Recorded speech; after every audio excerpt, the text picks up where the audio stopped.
Bienvenue à toutes et à tous.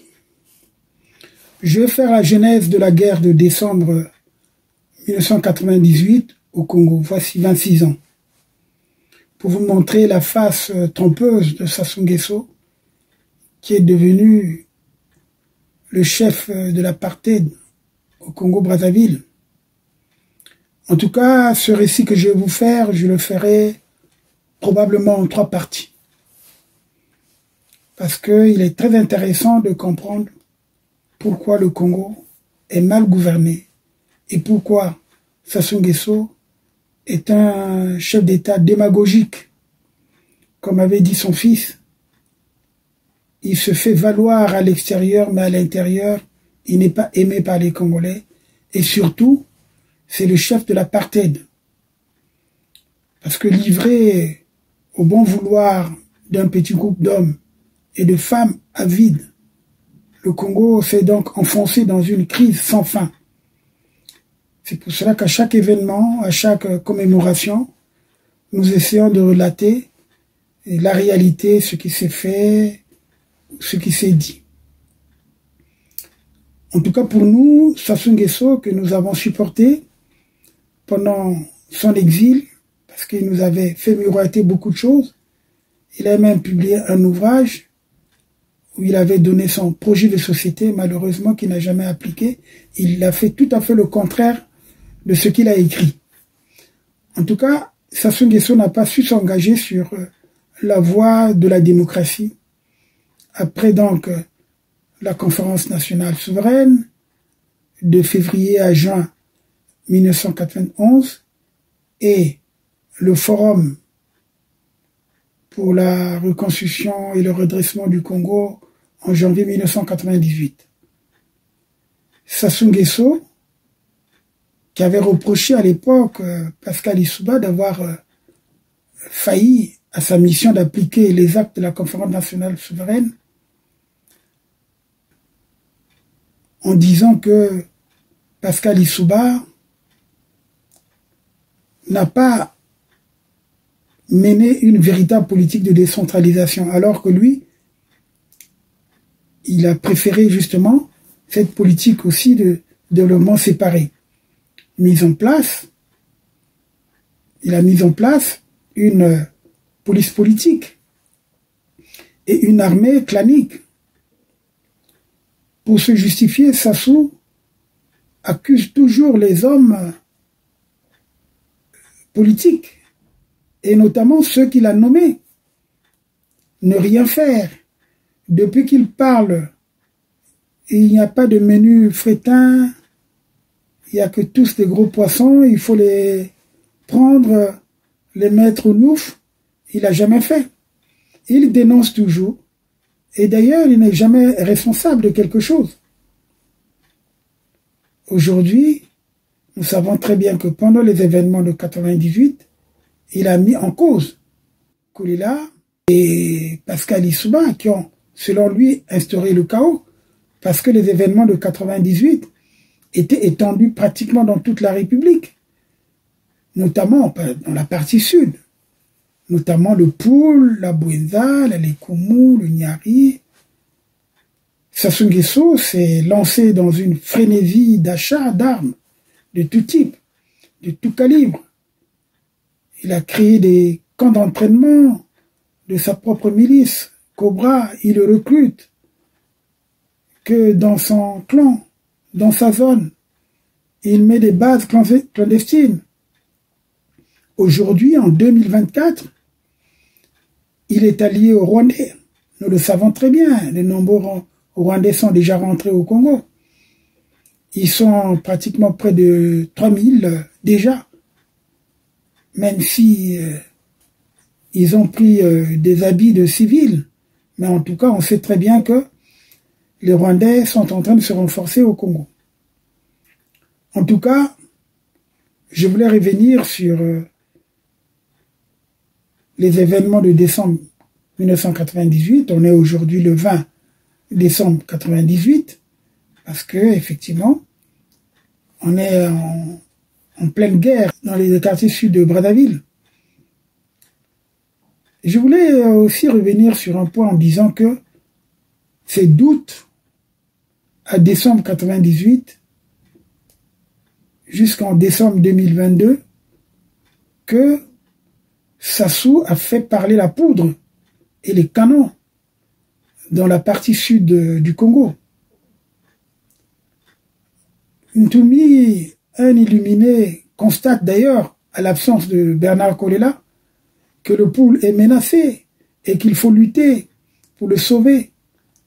C'est dans cette logique, le 29 août 1998, que le pasteur Ntoumi bâtit son groupe, qu'il va appeler l'Ensiloulou.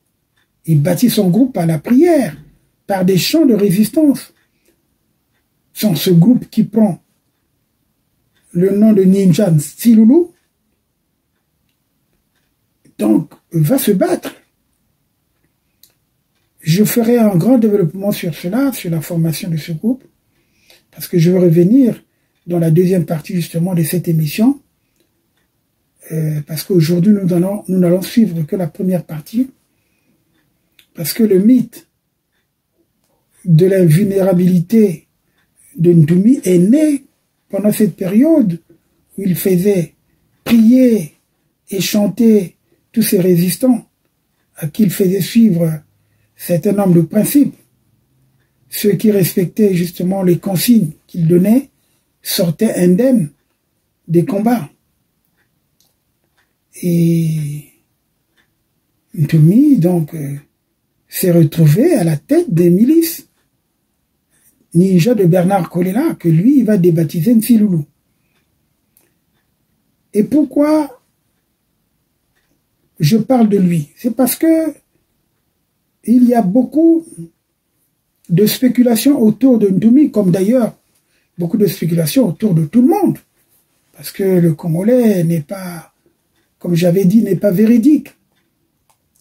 Et le Congolais évolue dans un milieu où on aime le mensonge, comme l'a dit d'ailleurs l'archevêque de Brazzaville, qui a fait des remarques pour un aboyeur de la place de Paris, qui raconte des choses sans les vérifier, et on se dit communiquant. Non, il ne faut pas faire la désinformation, il faut dire ce que vous avez vu, ce que vous connaissez avec des documents. Et d'ailleurs, l'État doit beaucoup à l'Église catholique. Il doit beaucoup, parce que vous êtes des jeunes, vous ne le comprenez pas. L'Église catholique a connu un grand préjudice depuis 1965, lorsqu'on a nationalisé les établissements scolaires. Et s'il fallait, à la conférence nationale, il y avait un acte, justement, qui permettait la restitution de ces établissements et également la réparation. Mais on n'a jamais réparé. C'est pas parce qu'aujourd'hui Sassou Nguesso va donner de l'argent pour le compte de l'Église, pour la réfection de ceci, cela, ou la construction de ça, qu'il faut penser que c'est Sassou qui a donné comme tel. Non, Sassou n'est pas riche. Sassou, c'est plutôt un voleur. Il s'est accaparé des richesses du pays. Et c'est ça qu'il distribue, qu'il distille. Ce n'est pas l'argent d'ailleurs qui manque à Sassou pour payer les retraités, les boursiers, les travailleurs régulièrement. Ce n'est pas l'argent qui lui manque. La preuve en est qu'il vous nargue. Les coloniaux sont faits, pourquoi? Hein? Les anniversaires, les mariages. Hein? Le clan Sassou se marie pratiquement chaque mois. Il fête les anniversaires chaque mois également. Alors que le peuple croupit dans la misère. Non, il faut éviter de faire la désinformation. Vraiment, vous donnez la nausée lorsque vous diffusez ce genre de nouvelles. Et personne, j'ai attendu 2 jours pour voir si les gens, justement, allaient parler de la guerre de décembre 98. C'est une guerre atroce qui a fait de nombreux morts. Il y a des victimes. Je vais vous parler donc prochainement du révérend pasteur Ntoumi, que je considère comme un patriote, un résistant contre la tyrannie de Sassou, jusqu'à preuve de contraire. Pour moi, c'est un néophyte politique. Ntoumi s'est fait avoir par Sassou, par non seulement ses collaborateurs, qui nombreux l'ont trahi, et également par le fait que c'est un néophyte politique. Il ne connaît pas la politique. Vous savez, un homme politique ou un homme qui se dit un homme public n'a pas la science infuse. Il ne peut pas dire qu'il connaît tout, sinon il doit avoir des conseillers. Mais si ces conseillers induisent le chef en erreur, mais c'est grave. Bon, c'est pas pour épargner Sassou, qui est là au pouvoir depuis 43 ans, sinon plus, parce que Sassou est au pouvoir depuis 1969, il faut le dire. Parce que c'est lui qui a empêché, justement, Marien Ngouabi d'amnistier et qui a influencé, justement, Marien Ngouabi depuis sa gouvernance. C'était pratiquement le numéro 2, comme vous savez. Et c'est lui qui a fait nettoyer l'armée, c'est-à-dire ce qu'on appelait la période d'épuration. Et vous savez bien, à partir de décembre 75, il était l'homme fort du pays parce qu'il s'occupait de la sécurité et de la défense. Et c'est ça, justement, lorsqu'ils ont mis en place l'état-major spécial et révolutionnaire, c'est ça qui a fait qu'il a organisé son assassinat. Bref, aujourd'hui, je ne parle pas du pasteur Ntoumi dans ce conflit, parce que, d'ailleurs, je le plains, parce que par rapport à l'erreur qu'il a pu faire en décembre 2017, il a signé les accords avec Sassou Nguesso, mais il est obligé, il est resté dans sa tanière, la forêt et ses buissons, pour échapper à la traque du millier de militaires déployés ouvertement dans tout le pool, au mépris des accords de paix d'ailleurs,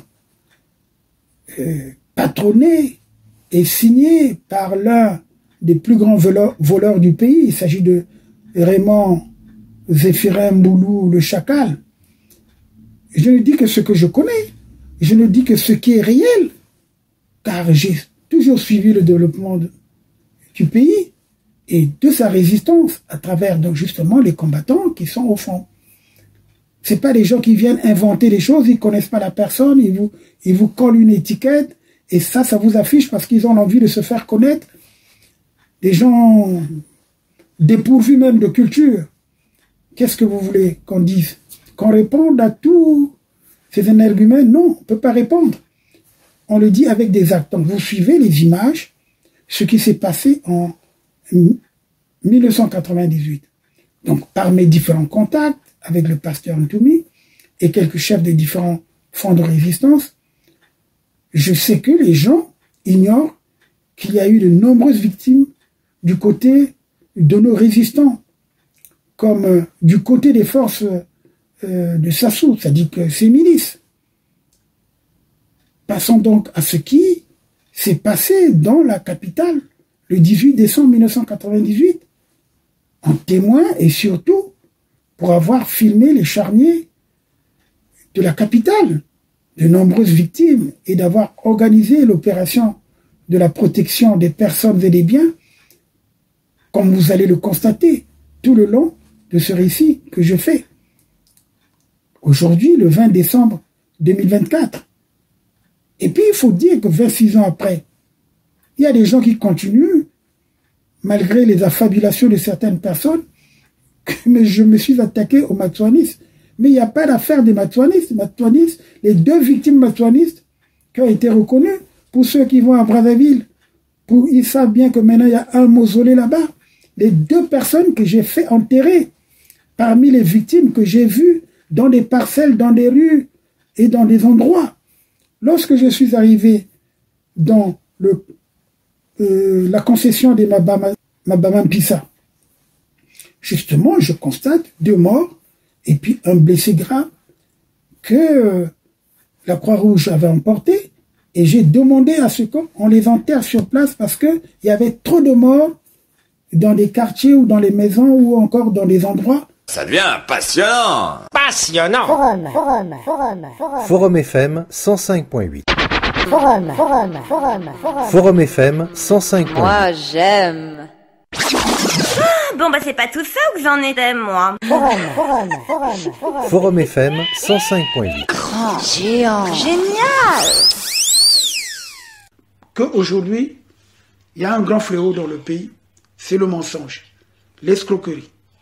Hein, le vol.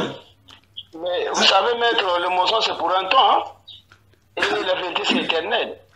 Donc, dites à la personne, si réellement il a des preuves, qu'il me rapporte ça. Et moi, je veux porter plainte contre maître Massengo Thiassé. Bien sûr, bien sûr. Non, mais moi, je suis d'accord, c'est ce que je leur dis. Mais comme vous-même, vous n'avez pas de preuves. Il n'y a pas de nom. Je leur dis seulement, citez les noms de ceux qui sont morts là-bas, en faisant un procès. Vous savez, il y a eu un procès du beach. Le procès du beach, il y a des gens qui ont fait une liste, un tel qui est mort là-bas, voilà, voilà. On a porté plainte contre l'État. Et ça, c'est clair. Mais vous devez porter plainte. Toi, tu me dis, il y a eu 2 corps. Mais ce sont ces 2 corps-là, les gens qu'on a enterrés là-bas. Vous connaissez votre site. Vous avez vu, peut-être ces gars ont été exhumés, mais moi, j'avais ordonné, vous ne pouvez pas laisser des corps comme ça.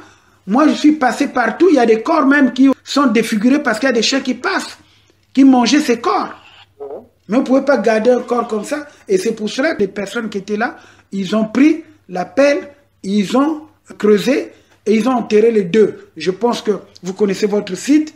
Je ne sais pas s'ils ont été exhumés, replacés ou bien les corps sont toujours là-bas, je ne sais pas.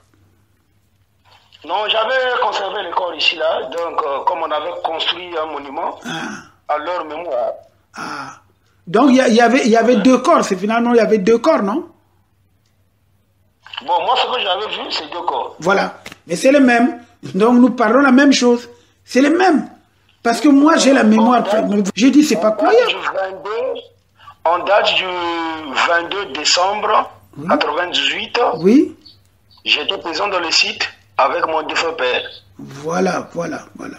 Donc, on a fait ce qu'on devait faire par rapport à la couture. Voilà. Ouais. Donc, on me dit que c'est monsieur Massengo Thiassé, en tout cas, on n'a pas de preuves contre vous, monsieur. Sinon, il y a très longtemps que je devais vous porter plainte. Merci. Ouais. Merci beaucoup. Mais en tout cas, priez pour moi. Parce que j'ai beaucoup d'ennemis, comme vous aussi, vous devez en avoir. Parce que chaque Congolais a son ennemi. Comme on n'est pas... Non, mais c'est vrai, chaque Congolais a son ennemi. D'autant plus qu'on ne s'aime pas. Hein? On raconte des bêtises. C'est ça qui ne fait pas progresser le pays. Parce que chacun a son ennemi. Chacun envie l'autre. Et puis, c'est des choses... je vous dirais que nous devons nous battre justement pour moraliser la société congolaise. Nous devons nous battre. Je vais vous parler donc de la guerre du 18 décembre 1998 qui s'est déclenchée à Brazzaville. À cette date-là, c'était le 18 décembre 1998. En fait, cette guerre atroce qui a fait de nombreuses victimes avait commencé bien avant, en avril 1998 dans le Poul. Et je vais vous développer cela. L'instigateur de ces violences avait été désigné nommément par le pouvoir de Brazzaville. Il s'agit donc de Bernard Kolela, qui a permis à Sassou Nguesso d'écraser sous les obus, avec des armes lourdes, les quartiers sud de Brazzaville et le sud du pays. C'est-à-dire il s'agit du Poul, de la Bouenza, de la Lekumu et du Nyari. Et je voudrais d'ailleurs rebondir sur la gesticulation d'un enseignant de Marien Ngouabi qui a tenté de plonger les Congolais dans une confusion lorsqu'il s'est mis à épouser une théorie obscurantisme battue en brèche par moi-même il y a longtemps sur la distinction entre le Sud et le Nord. C'est pourquoi je précise d'ailleurs au docteur Grégoire Lefoba, s'il m'entend, je voulais lui dire que par convention, sur une carte, on place toujours le Nord en haut. Le Nord, on parle ici, c'est le Nord géographique. L'Est est à droite, le Sud en bas et l'Ouest à gauche. Lorsqu'on parle de Brazzaville Nord ou de Brazzaville Sud, ce n'est pas du régionalisme, comme le sous-entend ceux qui veulent défendre la bêtise de Florent Tsiba. ou encore qui veulent s'agripper dans un domaine qui ne nécessite pas de débat. Dans tous les pays, dans toutes les villes, on distingue souvent les quartiers, soit les quartiers nord, les quartiers sud, les quartiers ouest, les quartiers est ou les quartiers du centre. Ne dit-on pas le nord de Paris ou le sud de Paris? Et pourquoi faire une confusion lorsqu'on dit Brazzaville Nord ou le sud de Brazzaville? C'est tout à fait normal.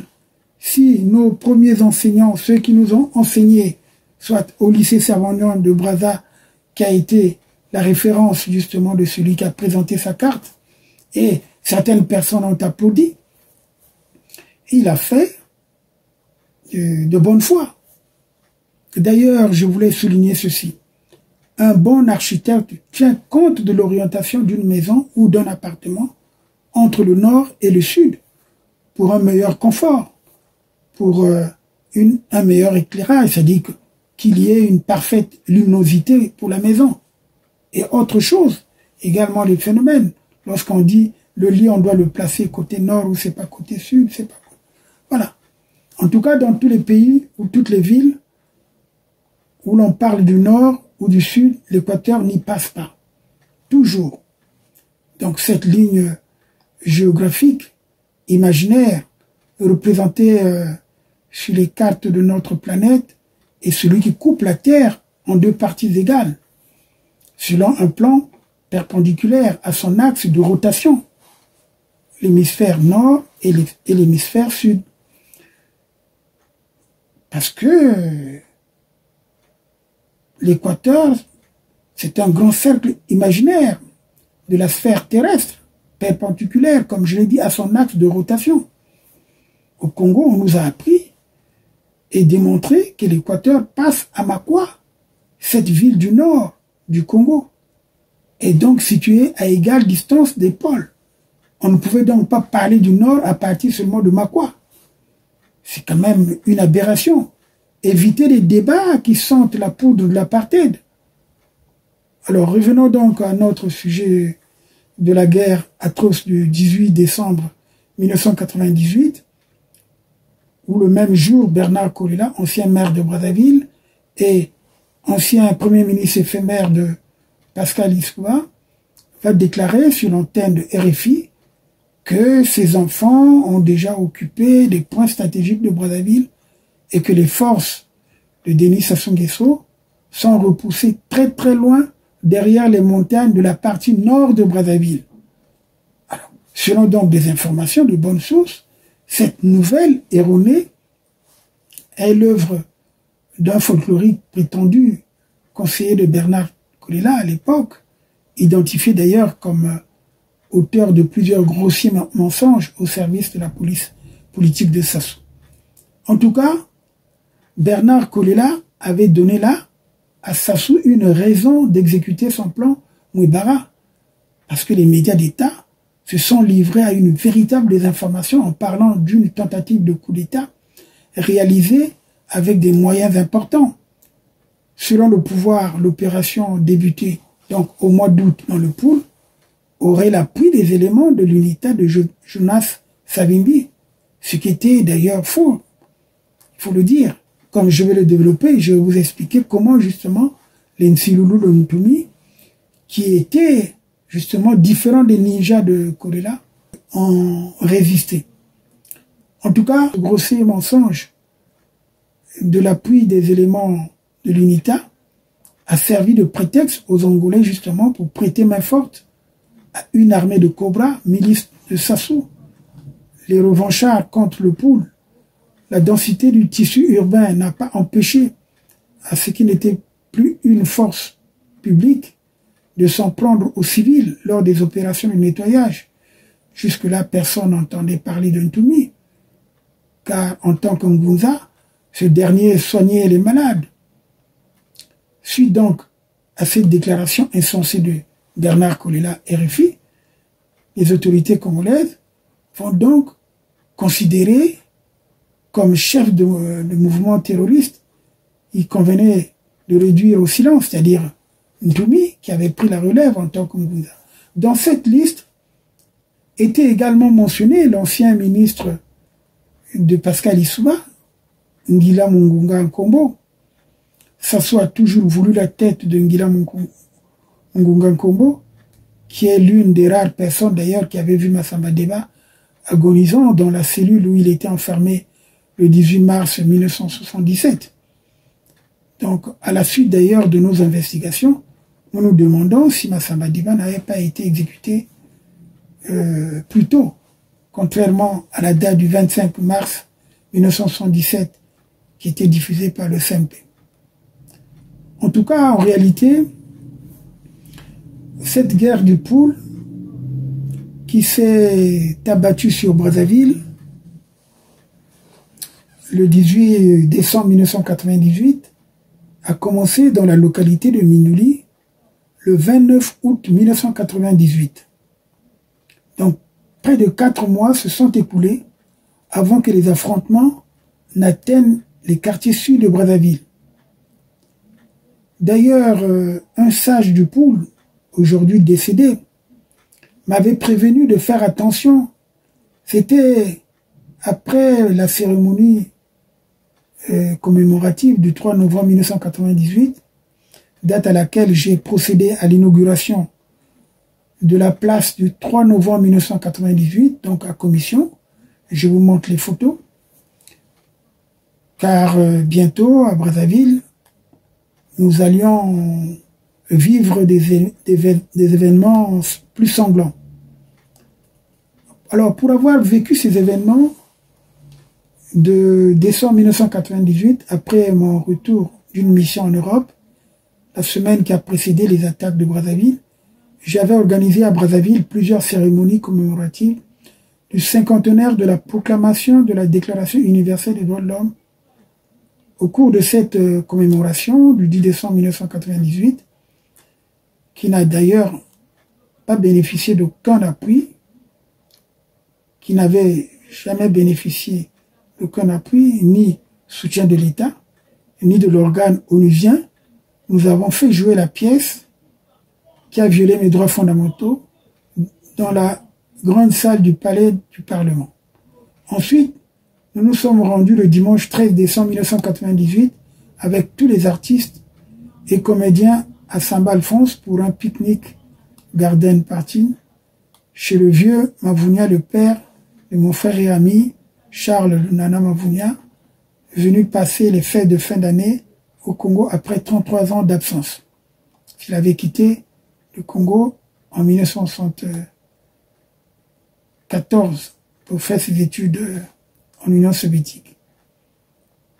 Nous avons donc eu beaucoup de chance, car les ninjas qui sévissaient dans le Poul étaient déjà aux alentours de Linzolo.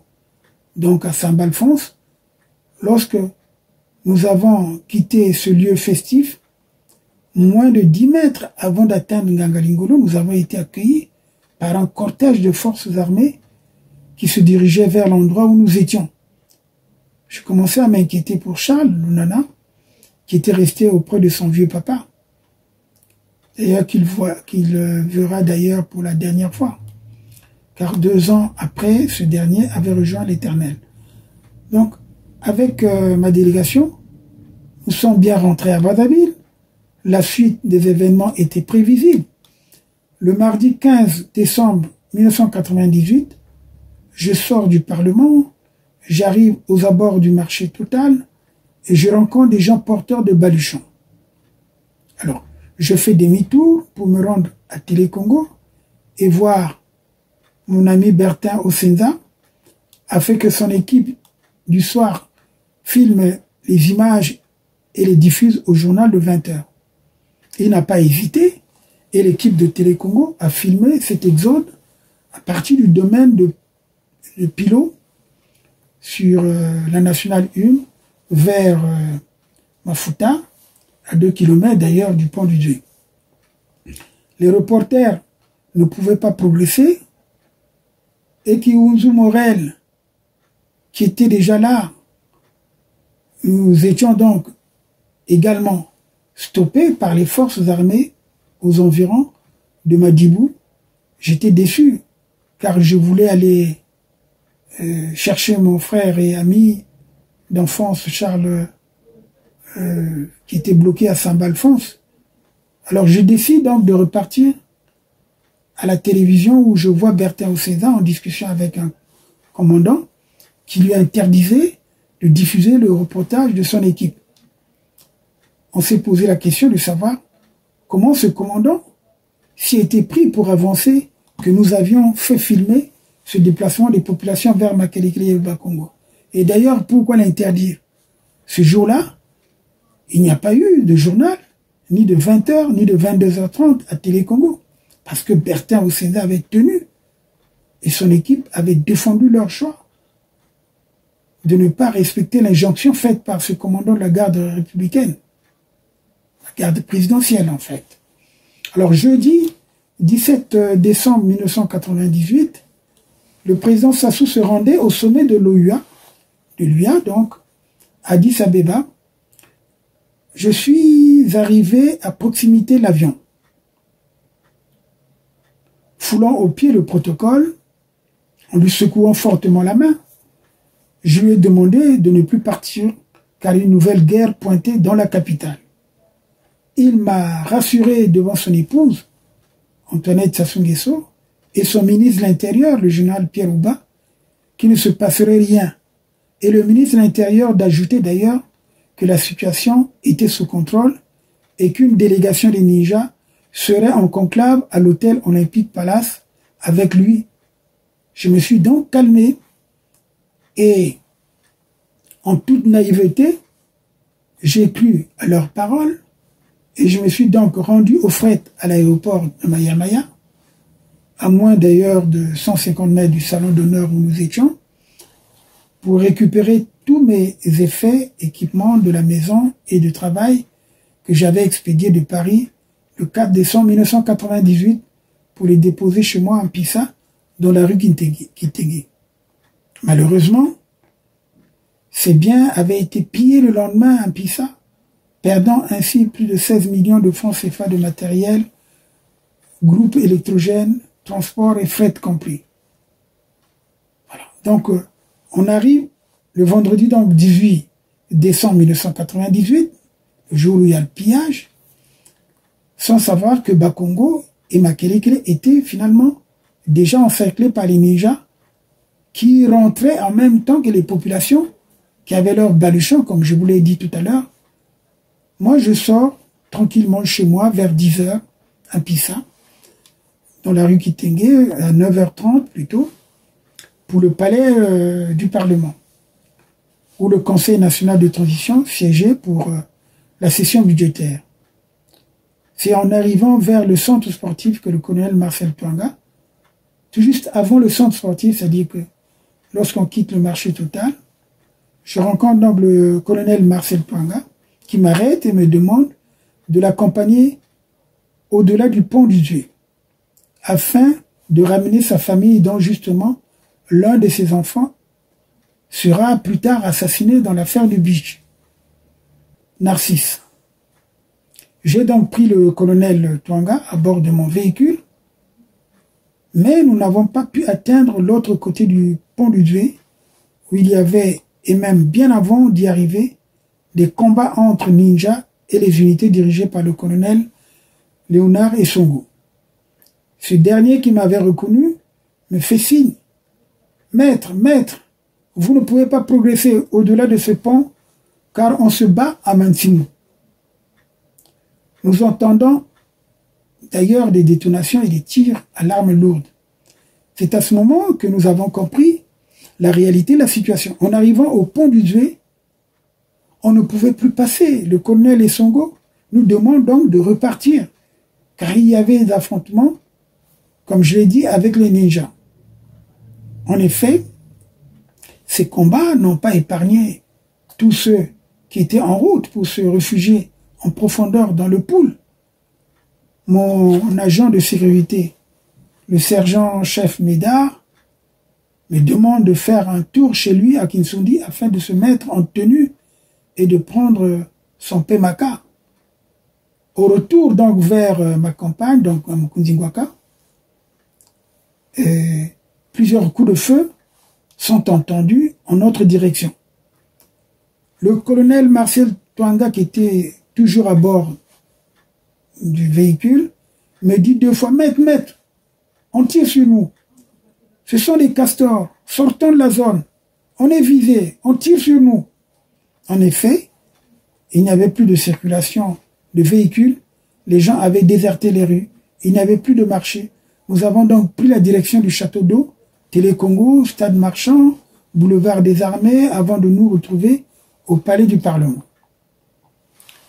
J'ai donc alerté mes collègues qui étaient conseillers nationaux, André Milongo, je crois, il y avait bien d'autres, les Maurice Kiwunzu, alias Morel, Antoine Matondo, parce qu'avant que Morel ne soit maire de Makelekele. Antoine Matondo, paix à son âme, Hilaire Mayela, Joseph Mbissa Solan, paix aussi à son âme, et bien d'autres qui se sont rapprochés de moi afin de savoir ce qui se passait dans les quartiers sud. Il faut noter qu'en cette période, il n'y a que Sirtel, du groupe français Cyrus, qui était la seule société de téléphonie mobile. Et puis, tout le monde n'était pas en possession des portables. Donc, du 18 au 21 décembre 1998, la force publique va ratisser dans les quartiers de Makelekele et Bakongo, jusqu'à proximité immédiate de la case de Gaulle, la résidence de l'ambassadeur de France au Congo. Cette manœuvre dite d'encerclement des ninjas dans les quartiers de Bakongo a été une occasion d'assassiner des gens, des jeunes gens, et tous ceux qui étaient susceptibles de porter une arme. D'où d'ailleurs l'expression « vous les Bakongo, vous êtes tous des ninjas ». Voilà pourquoi le 19 décembre 1998, donc, j'ai été stoppé parce que je voulais repartir chez moi, c'est-à-dire le lendemain, parce que dans la journée du 18 décembre, la guerre faisait rage, je ne pouvais pas accéder. Donc le lendemain, j'ai fait le marché et je me suis dit, je vais me rendre chez moi où j'avais laissé une partie de mes proches qui vivaient donc. Donc j'ai été stoppé net à l'approche du commissariat de Bakongo en face du marché Tangoma. Il y avait un barrage filtrant placé à partir d'ailleurs du lycée Savonnin de Brazza, côté milice et côté dispensaire. Ça a été un centre de tri où de nombreux jeunes gens ont été enlevés et portés disparus. À cet endroit, j'avais vu d'ailleurs 4 jours après quelques corps, parce que je suis revenu lorsqu'on m'a empêché de rentrer. Ben, je suis resté dans les quartiers nord. Ce n'est qu'après, justement, lorsque il y a eu cette accalmie, que je suis revenu dans les quartiers sud. Et c'est là où j'ai découvert justement les corps. Les autorités militaires ont considéré donc tous les jeunes gens venant des quartiers sud, placés dans les sites et déplacés comme étant des infiltrés. Ainsi, on a assisté à un grand nombre d'enlèvements et de disparitions. Le ratissage qui s'est fait parcelle par parcelle du 19 au 21 décembre 1998 avait pour but soit, disons, de ramasser des armes enterrées par les ninjas lors de la guerre du 5 juin 1997. Ce prétexte a permis aux Cobras de se livrer à une terrible chasse à l'homme Congo dans les rues de Bakongo et Makelekele. La preuve était ainsi faite. Les éléments et moi-même voulant nous rendre donc en Pissa, comme je l'ai dit, par la rue Mbama, nous avons été menacés et avons eu la vie sauve grâce à 2 jeunes de la garde présidentielle qui étaient mes petits de Wenze et qui m'ont reconnu lorsque les autorités congolaises ont fait des révélations sur les exactions des ninjas dans les quartiers sud de Brazzaville. Je suis resté assez dubitatif. Oui, de nombreux cadres civils militaires ont été exécutés sommairement. Est-ce par les ninjas ou par la force publique? personne ne relatera jamais les circonstances de leur exécution. C'est ainsi qu'on regrette la mort du colonel Étienne Goma, qui était l'ancien directeur général de la police nationale, le colonel Lundu de la gendarmerie, monsieur Jean-Charles Mvouama, directeur général du budget, et mon jeune frère du quartier, Bimbeni de Lourdes, qui était directeur de l'Institut Jean Bioudi, et bien d'autres. Nous avons réussi donc à déplacer certaines personnalités dans ce bourbier des quartiers sud. Il s'agit par exemple de la famille de l'ancien président de la Cour suprême Placide Lenga, feu, paix à son âme, de l'artiste vedette Cosmos Montoari, des prêtres et de certaines paroisses et de bien d'autres. Et on peut se demander si les plus de 300 corps que j'ai vus dans les rues et certaines parcelles entre le 22 et le 28 décembre 1998 sont bien des victimes ninja. En tout cas, je ne le pense pas. Je sais bien que moi-même, j'étais une des cibles des ninjas qui sont passés chez moi à rue Kitingue le jour sombre du 18 décembre 1998. Ma résidence était visée. Certains voisins ayant servi d'informateurs ont volé ce qu'ils pouvaient prendre, surtout ceux que j'avais ramenés de France, que j'avais récupérés la veille. Mes proches qui étaient restés sur place cette journée ont quitté les lieux précipitamment. Je l'ai échappé belle d'ailleurs, car les ninjas étaient bel et bien dans Pissa depuis le 15 décembre 1998. C'est Vital Bakabana, dit commandant Vital, qui a déménagé en tout cas dans la journée du 16 décembre 1998, qui ne m'a pas prévenu. J'étais donc en danger, en dormant sans me soucier du lendemain, et surtout en me faisant bercer par la musique de la chaîne musicale que je venais de déballer des cartons. Lorsque le président Sassou me rassura, le matin du 17 décembre 1998, à l'aéroport de Maya-Maya, qu'il ne se passera rien, celui-ci était bel et bien au courant de ce qui devait arriver. Le bilan donné par le colonel Jean-François Ndengue à l'époque, directeur général de la police nationale, le 28 décembre 1998, faisait état déjà d'au moins de 400 ninjas qui ont été tués par les forces de l'ordre. Je me suis posé la question, puisqu'en ce moment-là, je faisais des rondes, des repérages, justement, pour voir les miens et tout, essayer d'assurer la protection des personnes et des biens. Ce ne sont pas tous des ninjas, je ne pense pas. On ne connaîtra jamais le bilan des victimes au sein de la population civile, alors que toute la nuit, du 18 au 19 décembre 1998, on a tiré à l'arme lourde en direction des quartiers sud de Brazzaville. D'ailleurs, désemparé et en colère, je suis allé sur le lieu de lancement des BEM 21 positionné au lycée Thomas Sankara, afin de protester contre les tirs des obus. Pendant ce conflit, me trouvant donc à Brazzaville, comme je l'ai dit, de décembre 1998 à mars 1999, 5 jours après les attaques des ninjas, compte tenu des exactions et du pillage dans les quartiers sud, lorsqu'il y a eu accalmie, j'ai assuré à partir de cette date, donc 22 ou 23, 22 je crois, décembre 1998, la sécurité des personnes et des biens dans les quartiers victimes des violences. C'est pour ça que vous voyez les images que j'ai mises sur Internet depuis quelques années. J'ai organisé avec le représentant de la Croix-Rouge internationale, le Suisse, le ramassage de des centaines de corps qui jonchaient le sol dans les quartiers sud de Brazzaville. D'autres étaient déchiquetés par des chiens. Ce sont des images insupportables que je ne peux pas vous présenter. J'ai assuré la sécurité des sites qui avaient accueilli les déplacés.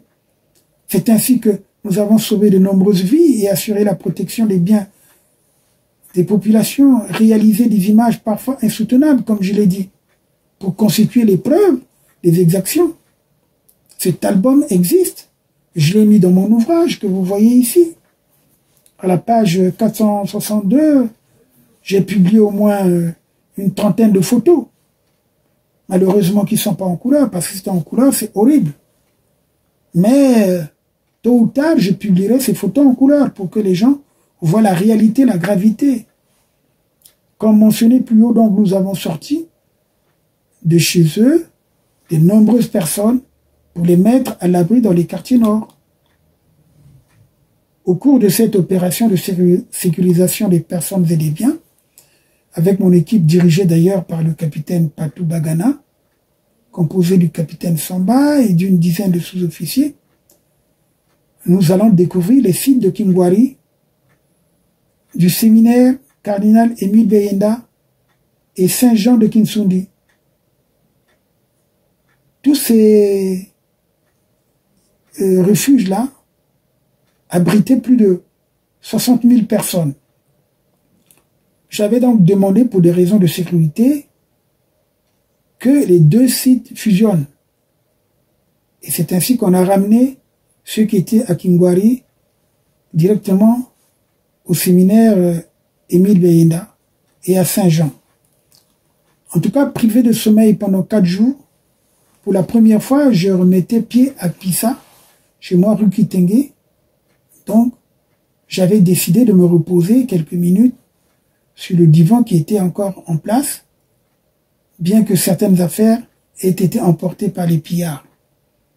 20 minutes plus tard, mon repos était interrompu par l'équipe de sécurité qui revenait d'une ronde dans le quartier. Ils me faisaient part de leur macabre découverte chez les Matswanis, à moins de 250 mètres de ma résidence à Pissa.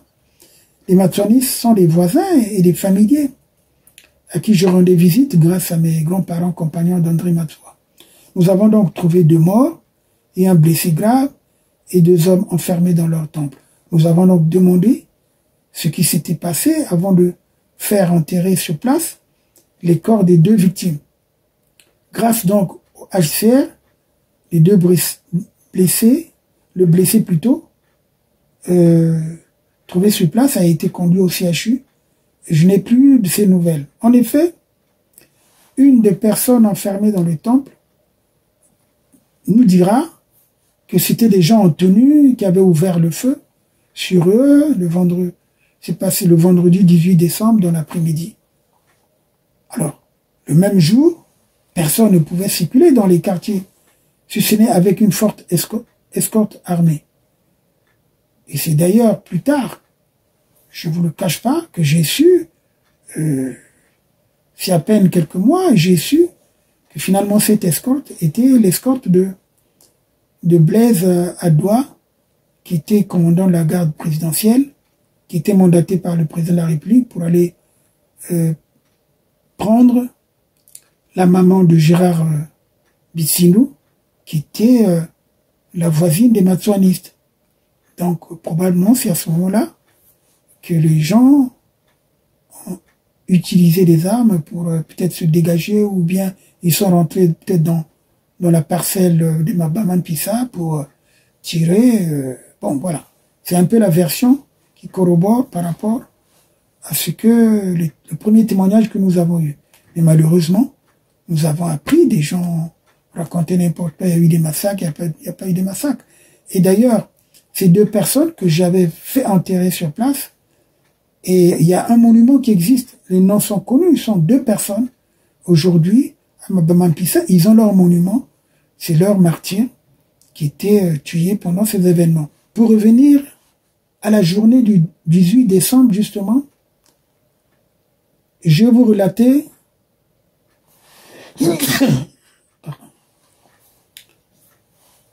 pour revenir donc à la journée du 18 décembre 1998, je vais vous relater la suite vers 19h, me trouvant donc à Wenze lorsque j'ai entendu les détonations de BEM 21 tirées à partir du lycée Thomas Sankara. Je me suis précipité sur les lieux. Je n'ai pas hésité à m'en prendre aux militaires qui tiraient sur Bakongo et Makelekele. Cette vive discussion a permis une pause de moins d'1 heure. J'étais hors de moi. Je me suis rendu chez le couple Adélaïde et Benoît Mondelengolo, qui étaient domiciliés d'ailleurs non loin du lieu des tirs, pour me plaindre et dénoncer ce genre d'agissement reproché au pouvoir de Pascal Lissouba en 93 et 97.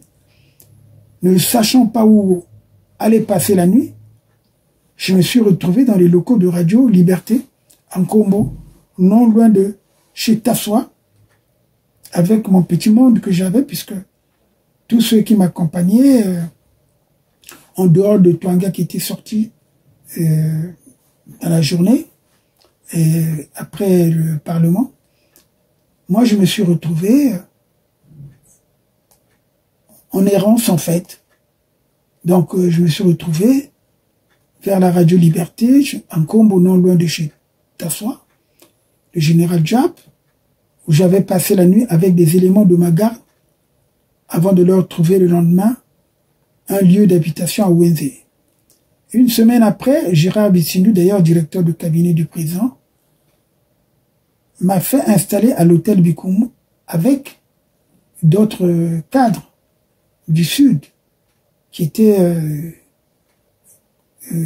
désormais sans domicile. Il s'agissait donc de Placide Lenga, Jean-Pierre Mbika, Justin Mikolo Kinzonzi et d'autres personnalités donc étaient placées à l'hôtel Bikoum où nous étions.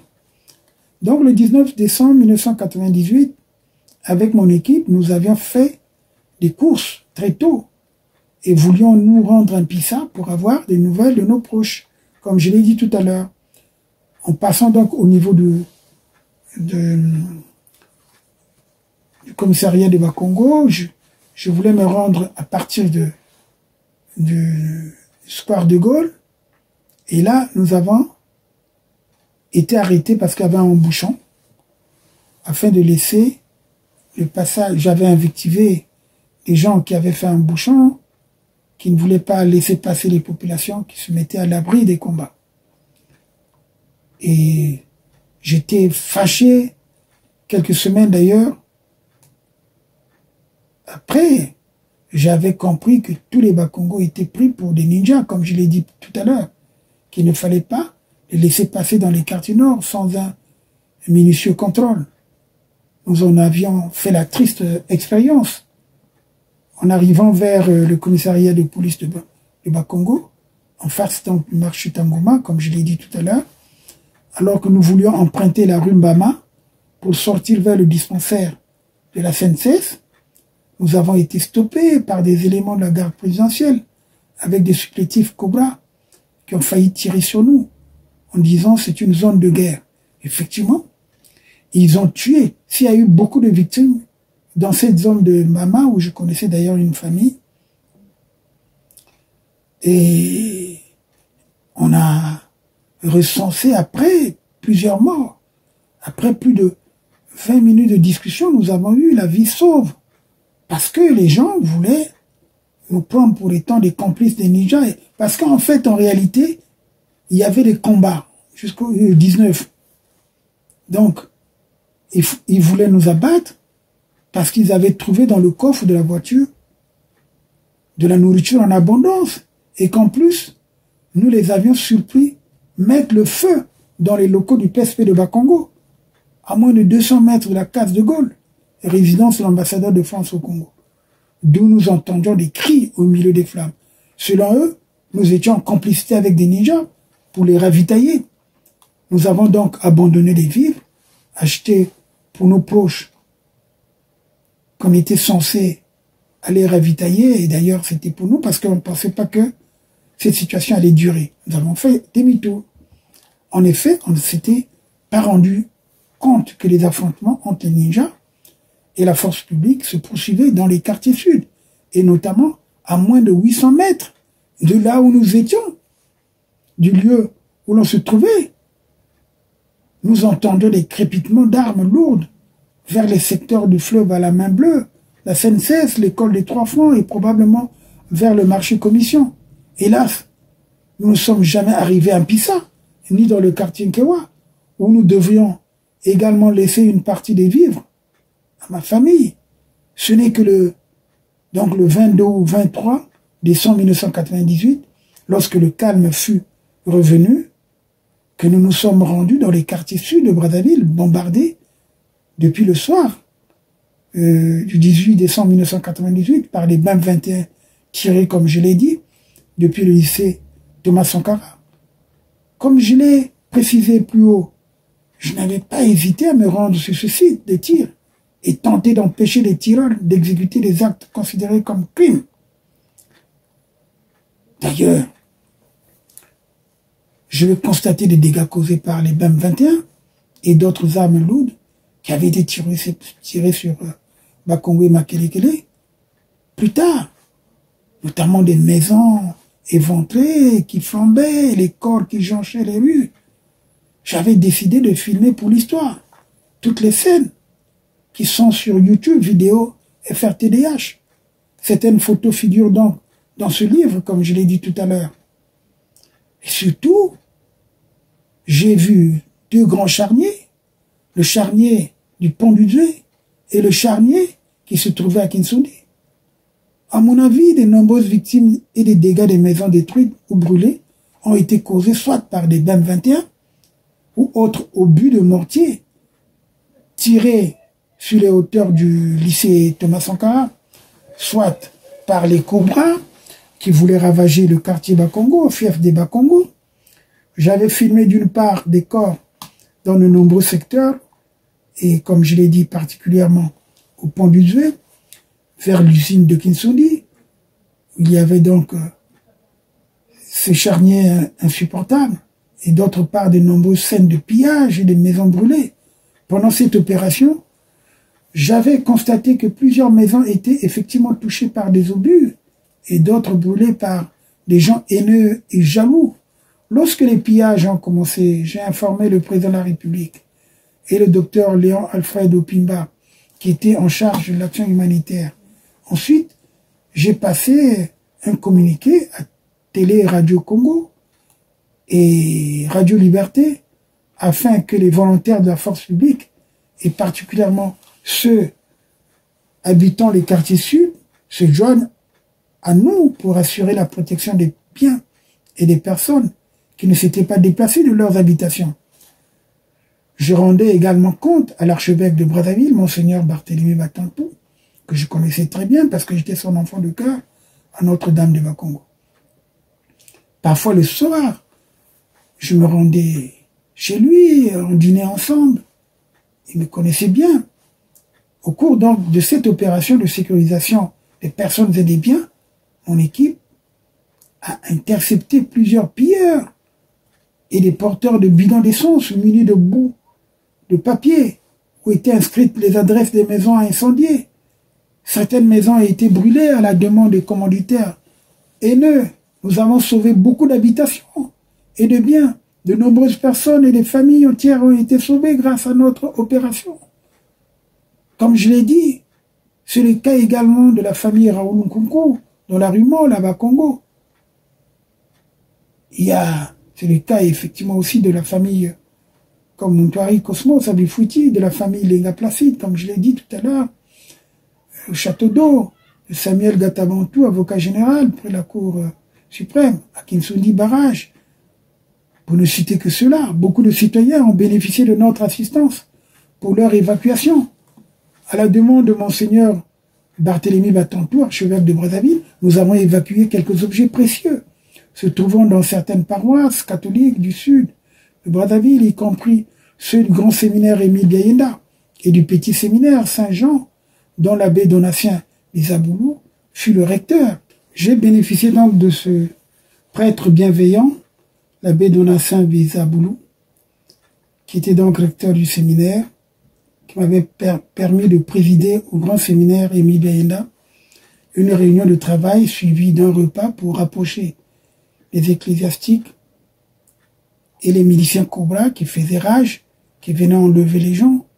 Comme vous pouvez le voir, il y avait déjà pratiquement beaucoup de meurtres là-bas. Je souligne également que grâce à cet homme d'église et à d'autres religieux, plus de 60 000 personnes déplacées et réfugiées intérieures ont été à l'abri des exactions de ces cobras. C'est le cas de Blaise Nzalakanda, général à la retraite, qui s'y était réfugié. Comme je vous le montre, vous le voyez, à l'abri, paix à son âme. En tout cas, il était avec l'entrepreneur Nkuka. Et là, on était en entretien ensemble. Donc, le site du séminaire a été pendant plusieurs semaines le refuge de beaucoup de gens, et notamment du général Blaise Nzalakanda, lequel avait quitté sa maison de Kinsundi le 19 décembre 1998 pour se mettre à l'abri. J'avais réussi à l'en faire sortir discrètement afin de rejoindre les quartiers nord dans un lieu tenu secret jusqu'à la fin de la guerre. On ne peut donc pas nous accuser d'avoir eu un comportement d'incivique. J'ai surpris en flagrant délit beaucoup de personnes, dont Vital Bakana, qui avait revendiqué d'être l'auteur des incendies de certaines maisons dans les quartiers sud de Brazzaville. Cependant, je ne l'ai pas vu piller comme d'autres. Et j'avais signalé ces faits au président Sassou, qui par la suite allait déclarer, lors de son message de Nouvel An 1999, le soir, le 31 décembre 1998, je le cite, « À la force publique, je donne l'ordre de procéder dans l'immédiat à la récupération des biens pillés, à leur restitution, sans délai aux ayants droit. Je demande au haut commandement de tout mettre en œuvre pour préserver les biens des personnes déplacées et de veiller fermement à ce que la quiétude de celles-ci ne soit pas troublée. Dans les sites d'accueil où leurs frères des quartiers nord leur ont offert l'hospitalité, donnant ainsi une preuve supplémentaire de solidarité et d'unité nationale. » Alors, pour moi donc, j'étais réconforté et satisfait par cette déclaration du chef de l'État qui avait tenu compte de nos plaintes sur les pillages, les viols et les enlèvements dans les quartiers désertés et les différents sites. Cela m'a permis d'ailleurs de renouveler l'appel à l'endroit des agents de la force publique domiciliés dans les quartiers sud de Brazzaville et de les inviter à se joindre à nous pour sécuriser les personnes et les biens. Mais malheureusement, moins de 10 officiers et sous-officiers seulement ont répondu à notre message radio lancé à la radio Télécomo et Radio Liberté. Le boulanger restaurateur Kimbalou Patou nous fournissait chaque jour du pain avec ma petite équipe de sécurité dirigée par le capitaine Bagana Patou, actuellement colonel à la retraite. Malgré donc mes menaces à l'endroit de Vital Bakana, mon petit de l'avenue des Trois Francs, ce dernier m'avait répondu qu'il était intouchable car le président Sassou lui avait confié la garde de et la protection de l'une de ses filles, Ampissa, pendant la guerre du 5 juin 1997, la nommée Andrea Sassou Nguesso, la mère du poule. Elle était âgée à l'époque, 11 ans, si vous calculez, pour ne pas dire 26 ans après, à l'époque, donc aujourd'hui, elle a probablement 37 ans. 38 ans même. Possible, oui, 37 ans. 37 ou 38 ans. En 2000, oui, 2000... Elle était âgée de 11 ans à l'époque et aurait probablement, en 2025, 38 ans. Alors, Vital Bakana Cobra, ancien ninja réputé, m'avait affirmé en janvier 1999 être à l'origine de plusieurs incendies de maisons appartenant aux partisans de Bernard Koléa.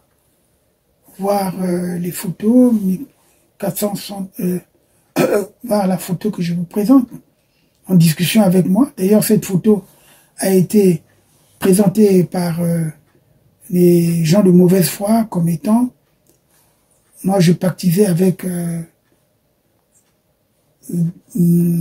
Bakana. Alors, au contraire, c'est moi qui faisais des remarques qui les empêchaient à faire, dirais-je, à favoriser le pillage ou encore les meurtres. Alors je suis persuadé qu'il pourrait être aussi responsable des dégâts occasionnés chez un ancien gars de la GMNR, M. Samba Mpissa, qui était remonté contre moi alors que je lui ai rien fait. Alors malgré donc le fait d'avoir mis à la disposition des nouvelles autorités ces véhicules de location après la guerre du 5 juin 1997, il a vu ses biens détruits. C'est dommage. Pourtant, j'avais réussi à l'époque, après sa requête, à le faire dédommager par Isidore Mvouba, directeur de cabinet, le chef de l'État, pour ces véhicules qui étaient entre les mains de certains dirigeants après la guerre de 97. Un certain, d'ailleurs, parent d'Elvis m'a mis en cause avec des propos mensongers sur ma personne. Il m'a diffamé que j'aurais touché à sa maison comme si je connaissais là où il vivait. En tout cas, c'est simple calomnie. Vous savez, les propos nuisibles des gens qui puent la haine, on les trouve partout. Si les gens sans fondement, surtout quelqu'un de son rang, il n'allait pas affirmer ce genre de bêtises, quoi. C'est ça. Mais pour moi, ça me dit absolument rien. Parce qu'une fois, je me suis rendu chez mon frère à Blois, il m'a dit, ah, mais ce gars-là, il dit, bah oui, mais on aurait pu discuter, genre. Mais pourquoi il ne s'est pas approché de moi pour qu'on discute, je lui fasse comprendre que ce sont des fausses accusations. Hein? Je crois qu'il y a eu mépris sur ma personne dans cette affaire des Matouanis, comme l'affaire des incendies des maisons. Il est dommage que certaines personnes, souvent, par exemple lui, en tant qu'officier de son État, puissent avancer des pareilles allégations sans la moindre preuve. Pourquoi ne s'est-il pas adressé aux officiers courageux du pool volontaire qui a assuré la sécurité des personnes et des biens pendant cette période difficile? Il ne faut pas inventer des choses. Il faut apporter des preuves. Et reconnaissez quand même que vous êtes trompé sur le compte d'une personne qui a sauvé des vies humaines, qui a préservé les biens d'une bonne partie de la population de Bakongo et Makelekele. En tout cas, pour moi, je les ai pardonnés. Dieu, probablement, va les pardonner aussi. Hein, pour le tort qu'ils ont voulu me causer avec leurs propos diffamatoires, des affirmations mensongères, de par mon éducation, de par ma foi chrétienne, de par le niveau de mes diplômes, par ma culture, ce genre de conduite, de comportement, de délit et de crime est impensable.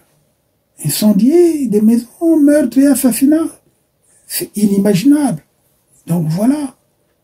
En tout cas, je voulais témoigner à propos du déroulement de cette guerre qui avait commencé dans le pool en août 1998 et qui s'est terminée à Brazzaville entre le 20 et le 25 décembre. Mais la prochaine partie, je vous parlerai de Ntoumi. Est-ce que Ntoumi fait le jeu de Sassou? Est-ce que Ntoumi, c'est le pion de Sassou dans le pool? Je ne pense pas. En tout cas, je vous parlerai de lui. Je vous parlerai de Ntoumi, le patriote et résistant contre la tyrannie de Sassou. Je vous parlerai comment Ntoumi effectivement s'est retrouvé à la tête des milices ninja de Bernard Kolela. La prochaine émission, où je continuerai à parler justement de la guerre du 18 décembre 1998, je vais vous parler de l'origine de cette guerre, quand ça a commencé, quand les affrontements ont commencé, ce qui s'est passé, comme je l'ai dit tout à l'heure, comment le groupe de Ntoumi s'était constitué, et comment ils ont riposté à ceux qui venaient attaquer les populations, les jeunes, dans le pool. Merci donc, à bientôt.